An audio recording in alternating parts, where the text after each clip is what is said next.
देखो, बीजेपी की असलियत ये संशोधन जो बिल लाया था उसकी असलियत उसमें सामने आई। 2023 में बहुमत के साथ कांग्रेस ने महिला आरक्षण के बिल को सम्मति दी थी। बिल पारित हुआ, बीजेपी ने उसका जल्लोष किया, लेकिन उसमें उनका समाधान नहीं था क्योंकि वो संविधान के दायरे में था। लेकिन उसी में अमित शाह ने कहा कि हम सेंसस करेंगे और सेंसस कर कर सभी स्तर के महिलाओं को उसमें आरक्षण मिलने की व्यवस्था करेंगे। यही सवाल जब लोकसभा में पूछा गया तो अमित शाह खड़े हुए और हर बात के लिए खड़े होते, वो गृह मंत्री जैसे नहीं रहते, एकदम अपनी, मैं नहीं बोलना चाहता वो शब्द, तो उसमें कहा कि हम अभी घरों का सेंसस कर रहे हैं, बाद में लोगों का करेंगे।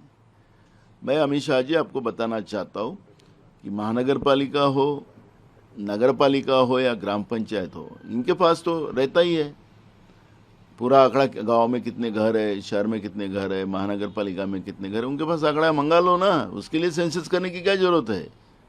लोगों का सेंसस क्यों नहीं कर रहे हो आप? जाति निहाय जनगणना क्यों नहीं कर रहे हो आप? उसका जवाब नहीं देंगे। और इस बिल के आधार पर वो एक मनुवाद स्थापित इस देश में करना चाहते थे। जो आरएसएस की सरकार है महाराष्ट्र में, उनके आधार पर वो मनुवाद की व्यवस्था निर्माण करना चाहते थे और कांग्रेस और अपोजिशन ने उसको विरोध किया और वो संशोधन बिल कल गिर गया। और ओबीसी, एससी, एसटी और एंटी विजेंटी के महिलाओं को न्याय देने के लिए लड़ाई हम लड़ रहे हैं और उसमें हमारी जीत हुई करके हमने उसको सेलिब्रेशन किया। क्या बीजेपी ने अभी तक पूरे बिल पास किए? ये पहला बिल है जो पास नहीं कर पाई है, क्या इसके पीछे राजनीति? कुछ नहीं, मनुवादी व्यवस्था लाने की कोशिश करेंगे तो बिल्कुल उसका विरोध हम करेंगे। जो देश हित का होगा उसको हम सपोर्ट करेंगे। इलाहाबाद कोर्ट ने राहुल गांधी के ऊपर केस दर्ज करने की बात की। कुछ नहीं होगा, राहुल गांधी इनका बाप है। राहुल गांधी के ऊपर, राहुल गांधी को फंसाने के लिए बार बार इनने कोशिश की। अभी देश में पूरे 36 के ऊपर उनके ऊपर केसेस है और झूठे केसेस है। एक बार तो बीजेपी ने, मोदी की सरकार ने तो उनको डिस्क्वालीफाई भी कर दिया था, माननीय सुप्रीम कोर्ट ने उनको न्याय दिया। तो मेरा ये कहना है कि ये जो व्यवस्था बनी हुई है बीजेपी की, ये डरपोक है, सरेंडर व्यवस्था है। राहुल गांधी जी यही बात लोगों के सामने रखते हैं और उनका, राहुल गांधी का डर जो बीजेपी और नरेंद्र मोदी की सरकार को है और इसलिए उनके ऊपर झूठे आरोप लगाकर इस तरह से फंसाया जाता है।